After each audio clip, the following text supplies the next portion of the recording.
Thanks very much, Chris. And I'm going to start sharing my screen shortly and basically just introduce you to the topic that I'm going to be looking at, which is gender affirming voice and communication. And specifically, we're going to be looking at the role of speech therapy and what does a speech therapist do with voice and communication. And by way of now, I'm hoping this works because it's quite fiddly, but let me just try it again. What I'm going to ask you to do is to go to menti.com again, for those of you who did it the last time. And I want you to answer this question: what is the female or male talking style? So if someone said to you, this is what a woman sounds like, this is what a man sounds like, here's what I'd like you to just think about writing one example, either a word or a phrase or whatever that pops into your head, and do it on menti.com. So I'm going to send you I'll change my screen shortly and I'll put that on now.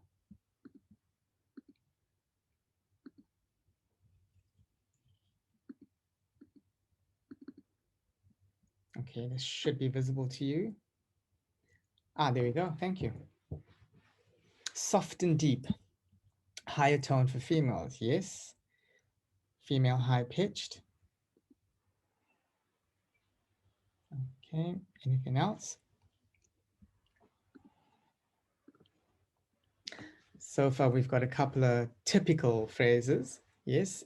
Male short and to the point.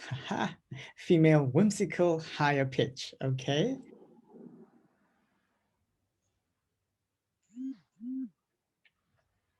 Any other points? Give you about a 30-second break just to think of whatever pops into your head. But the ones you've got here so far are great. Pointing to both pitch or the voice itself and to communication style.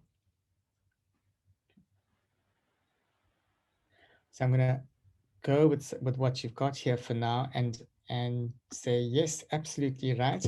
A lot of what you've written down there is exactly the kind of thing that people will actually point out as wanting to focus on, wanting to look at when focusing on voice and communication. And I'm going to share my screen again. And slides, okay, I'm hoping that's visible. Okay, and I'm going to share with you an extract from a book, an excellent book for those of you who like reading biographies. This is a wonderful text to have a look at. It's called Amateur, and it's a true story about what makes a man. And here's a quote that comes from this book. I'm not obviously going to read out the whole thing that's there. I'm just selecting that bit at the bottom there. And I know the text is small, so I'll make it larger. And what this author says is, I was a tomboy kid, a swaggering teen steeped in queer culture, then a masculine adult. I dated women, and my ex and I were once held at gunpoint by a man who went on to target 2 other straight couples, shooting the men. That night, my voice, high, sharp, and immediate tell, saved me. When I spoke, something clicked in the gunman's eyes, and he immediately let us go. But my voice also made me invisible. I was frequently interrupted and talked over, especially by men, and especially at work. I had to fight harder to make a point. Early in my professional life, I was sometimes simply squeezed into silence. And the reason you've probably gathered why I'm introducing you, why I'm talking about voice and communication and gender, etc., is of course because voice and gender are intimately connected. And I'm going to share with you this other video here, and I'm hoping it plays off my slide here. If it doesn't, somebody let me know, okay? This is a video of an Australian activist who joined a hashtag #MeToo march, and here's what happened. This is a trans woman. Did you ask them to remove their signs? Can you remove your sign? Shut the Maybe we can. Yeah, that's my face. Yeah, that's what the voice that I was born with. I sound like a man. You think you've got like a little voice? You mean the words that you're saying. You don't know, so shut up. Very nice right now. Okay, so these 2 videos show very different issues around the social, the cultural, and the political ways in which voice and communication are actually represented, both within the trans communities and across the different genders and in different spaces. So what I'm really talking about here is something that is intimately connected to gender identity, which is voice and communication. So of course, we know that from that perspective, voice and communication affirmation is central to gender affirmation. And so I want to talk a little bit about how I work with voice and communication, but I know often we get this query, and I want to iterate that I'm not an ENT and not a surgeon, so that's not the perspective I'm speaking from. But I do want to quickly make the point about the fact that laryngeal surgery or surgery to the voice box itself is not routinely offered. And the reason why ENTs don't play as much of a role in looking at voice and communication per se is because there's generally two approaches, like there will be with looking at other forms of interventions. There's a masculinization of the voice. And as part of this, there's the use of testosterone, which when looking at masculinization, tends to thicken. So testosterone itself tends to thicken the vocal folds or vocal cords, and as a result, it increases the mass, the weight of the vocal folds, and it allows people, or allows a trans man's voice to sound at a low, or to be developed at a lower pitch. And so it sounds, so the voice that is produced is more masculine in quality. With regards to feminization of the voice, estrogen itself has little or no discernible change in the way in which it impacts on the vocal cords per se. And sometimes, yes, there are surgical options, and there may be some surgeries done to change the length of the vocal fold, and thereby changing the pitch. But that doesn't, changing the physical dimensions of the vocal folds per se do not necessarily guarantee pitch and other changes to the voice. So these are things that maybe we need to think a little bit more about, and that's why in terms of speech therapy, this is the role of the speech therapist then, is to look at, well, how can we work with voice? And so in South Africa, a speech therapist is the person that's been charged by, or at least our scope of practice, is to look at a whole range of things from speech and language to also swallowing. In fact, my point of entry for working with voice was through swallowing disorders. And so people who had difficulty with swallowing also generally tend to have difficulties with a voice and making voice. And so what I'm focusing on is that the voice and resonance disorders. And I'm going to talk a little bit more around what that means.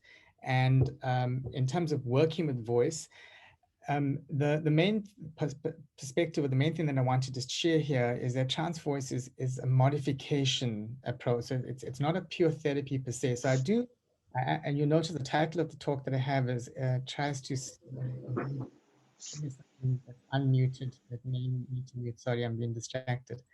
Um, so trans voice is a modification type of intervention, and it does actually look at how one can manage voice and voice use. And so it necessarily involves things like voice care and vocal hygiene, how to look after your voice so that you don't stress it or create any damage to your voice per se. And also looks at how the whole voice, the laryngeal mechanism, the voice box itself operates. And so a speech therapist is trained in the anatomy and the physiology of this over the 4 years of training that a speech therapist goes through, and also is trained in looking at what goes wrong. So we do a fair amount of instrumental and or subjective analysis. We generally rely on objective analysis to look at what happens to the larynx, the voice box itself, how the vocal folds operate, etc. And we're able to tell when we're working with a person whether something's a problem or not. In other words, whether it's going to lead to some kind of pathophysiology, something's going to be wrong, like a nodule or a polyp might form, for example, because of the way the voice is being used. So obviously, these are the sorts of things that we are able at doing and competent in working with. And so vocal health and generally vocal well-being, if you want to put it that way, is central to the way in which voice is managed. And these are the other things that we look. So this picture on the right here, so of course you can see that's the larynx itself. And I'm just going to show you in terms of what's actually happening. This is the focus of all. Sorry. Just keep coming up like that. Okay, I'm going to put the volume off, because I want you to look at, so basically what we're doing is working with what's referred to as a fundamental frequency of the larynx. And that is the voice box you're looking at, and it's from the top, okay? And you can see there's the rings in there, that those little rings are the airways. So that's the tracheal rings itself. And so you're looking at how to alter the vocal folds and how it moves in the way that you see it move there. So that's the sum total of our work, but it's not as easy as it sounds, okay?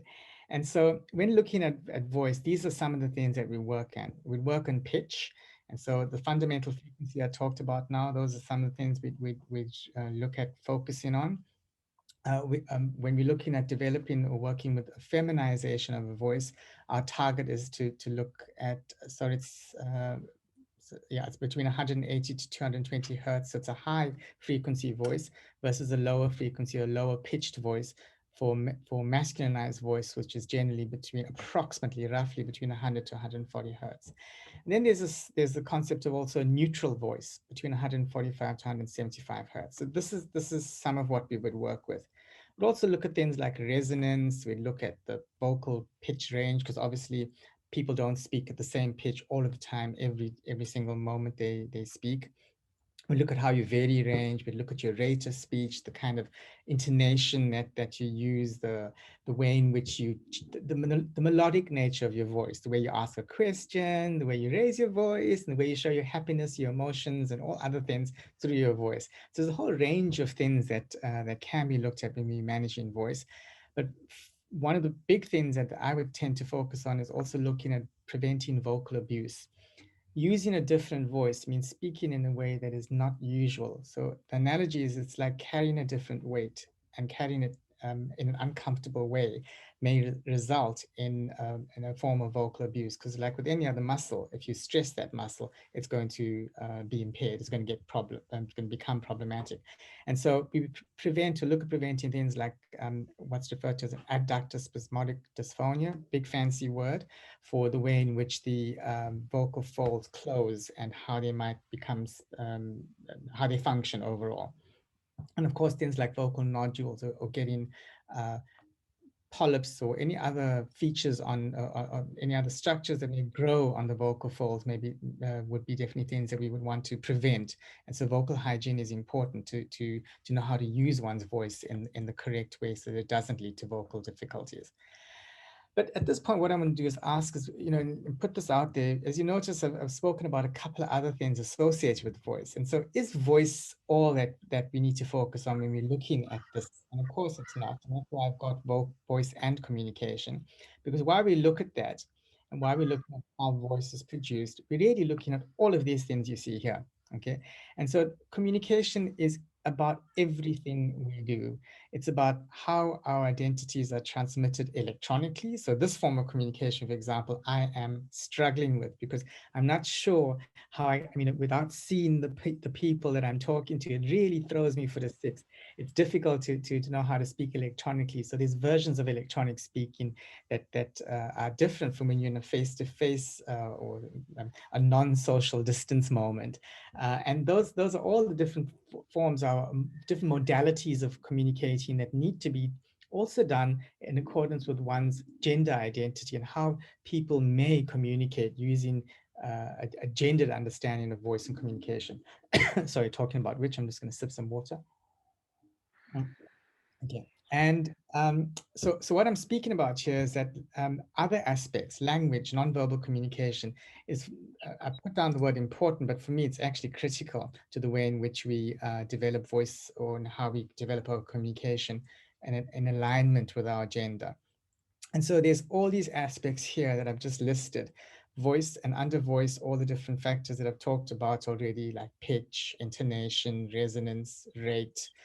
And then there's all the nonverbal stuff. So all the stuff that you would do looking at, literally looking, okay, how would you use your eyes, all of the different ways in which you use your language in a social space. And of course, there's the way in which we articulate. So the way in which we produce our sounds, either in a way that sounds terribly butch or in a kind of very articulate, stringy, silvery sort of way of speaking. So there's different ways that are voice and communication styles that speak to our authentic selves, that speak to our own gender identities. And so that's the total program. So when you see a speech therapist, ideally, these are all of the things that a speech therapist would work with, looking at voice and communication. And so there's specific ways that I'm just listing here for help, and just a couple of things that if you're interested in what we might be doing, we would look at things like body. So of course, between the genders, there are different things we do with our bodies to communicate different messages. So how close we stand to someone, how we touch people, what we do with our hands and our faces, how we tilt our heads and do the Jacinda little tilt, if you're familiar with New Zealand's president, prime minister, and the way women and or men might use eye contact, the way in which we look, we might, and how we may avoid looking, or what we do to flirt, and how we engage people using our eyes, all kinds of communication messages with that. And then, of course, there's facial expressions, vocal functions, all kinds of exercises there. And then finally, and this is really critical for me in terms of voice and voice management, is resonance. The way in which voice and resonance matter is that almost always the gruffness or the softness, as you put it, as one of the participants put it in the menti.com thing. The resonance matters, and resonance is critical to the production of voice and communication. And of course, there's all kinds of inflections and phrasing, and genders use inflection. The musical nature of our voice and communication is different between the genders. And so these are all of the things we might look at. And the picture here I've got of the Minnie Mouse is important. It's a concept in speech therapy that people refer to when there's, and especially with attempts at feminization of voice, people opt for very high pitch, very high squeaky voice, and it ends up sounding, the voice sounds Minnie Mouse-like. And of course, that could be damaging to the voice, but more especially is not a desired object, is not the outcome that people want in the communication and voice. And so there's different sorts of formats of helping. We have different ways of doing therapies. It may be individual, it may be use of role play. We will also do other things similar to what Chris spoke about as an incidental comment about going out with your client or the person you're working with into various settings in social situation, etc. And then this is a bit of a reflection point before I come to an end of my session, is the question that should a voice that is gender neutral be the goal? Is this the thing that we might want to look at? And I'm going to play this from a website, and I'd like you to listen to it for a second. Let's see if this works, and I'm going to have to change the sharing of the screen.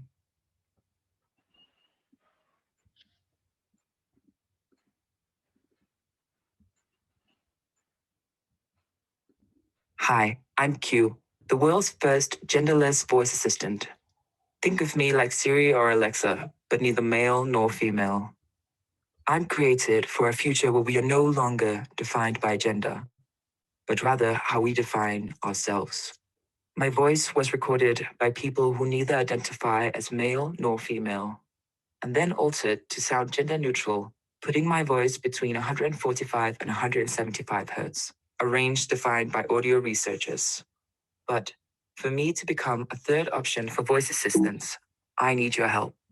Share my voice with Apple, Amazon, Google, and Microsoft. And together we can ensure that technology recognizes us all. I'm going to stop that there. I'm aware that my screen stopped sharing. Sorry about that, but I'm sure you heard the actual voice itself.